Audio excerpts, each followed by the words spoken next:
I have some intel. Okay. I think the league is going to expand to Vegas and to Seattle. And I think the leading contender to get that Vegas team is going to be the Fenway Sports Group that they have Liverpool, they've bought the Penguins. They've been circling different NBA teams for a while. I think they looked at Minnesota, and I think they're the leading contender to Vegas. And if I had to bet on a LeBron scenario, it would be for him to be involved with whatever happens with that, where he is the point man of that Vegas team. And I haven't heard that mentioned. I don't care if it gets aggregated because I think I'm right. I think that is scenario A for LeBron. He wants to be an owner. I think he wants to run one of these teams. And I think conversely, I think the NBA is looking at this going, we can add these huge expansion things. I heard combined, we're talking 6.57 billion for the two teams. So explain that to us, because that's a huge part of this, because you're giving up the future rights, the TV rights, you're splitting it up 32 ways instead of 30, but you get an immediate check. So most people are going to vote for this. Yeah, you're talking, let's say it's 3 million for Vegas and 3.5 for Seattle. 6.5 combined. Billion. So you're talking 30 teams splitting the 6.5 billion for those two entries. So you're just getting a free check for 200 million plus each, which would kind of cover a lot of the attendance stuff they lost over whatever the last 2 years. Now, they could also rig it, and they've done this in the past with the expansion teams, where it's like you don't get to participate in the media rights for 2 years, 3 years, whatever. So they could put that wrinkle in as well. Ultimately, they want LeBron to be the point man of the team. They did this with Jordan. We watched them do it, and I think they want to do it with LeBron. So do I think he's going to be how is that going to work with him playing basketball? I don't know. Could it be Fenway Sports Group buys Vegas, and then LeBron plays for them for 2 years and then eventually joins as the lead owner? I don't know. Could you see Adam Silver bending the rules and making it so that an owner can also play for the team? Would you put it past Adam Silver? He's bent over for the players in all these different ways, right? To bend over to their demands. Could he change the rules for that? I don't know. I'm just saying the Vegas thing, I would watch that, because I think we talked about expansion last year. I think it is officially real. And in rich guy circles, there's a lot of people jockeying. And I think that's why some people let the Minnesota thing go. Because Minnesota, everybody agrees Minnesota got a pretty good deal. But I think there's a feeling like there's two more teams coming.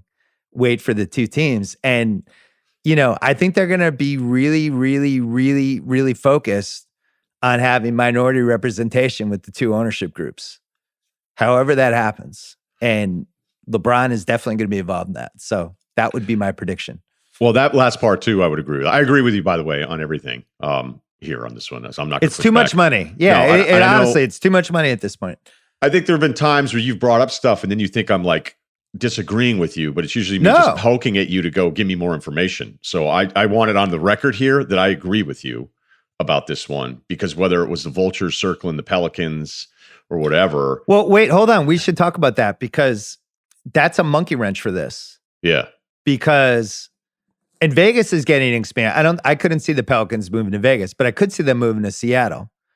And, then maybe you go 31 teams instead of 32, and you have New Orleans goes to Seattle and Vegas gets the expansion team. And then you figure eventually we'll have 32.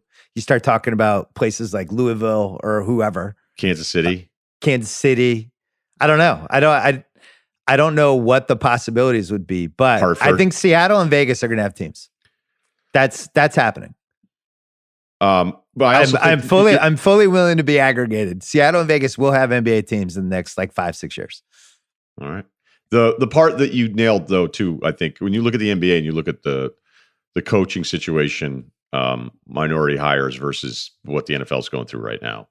I think if you kind of know what was going on the last year or so, the NBA was very proactive about it. They wanted to be progressive about it. This last cycling was like, look, we need to do a better job. And I think the league has done a lot better. I think less than half the league right now are actually white head coaches.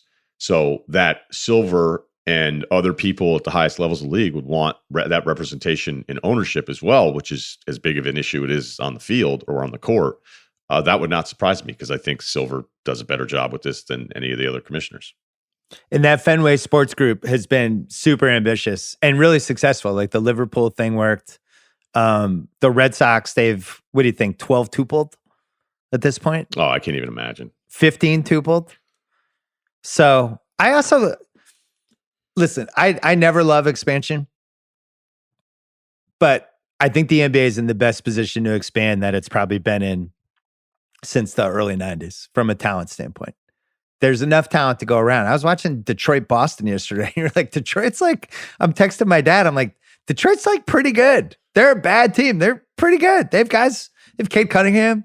I like Stewart. I like Olynyk. I like Bay. Jeremy Grant. Like that's a team that in like 2006 would have won like 39 games.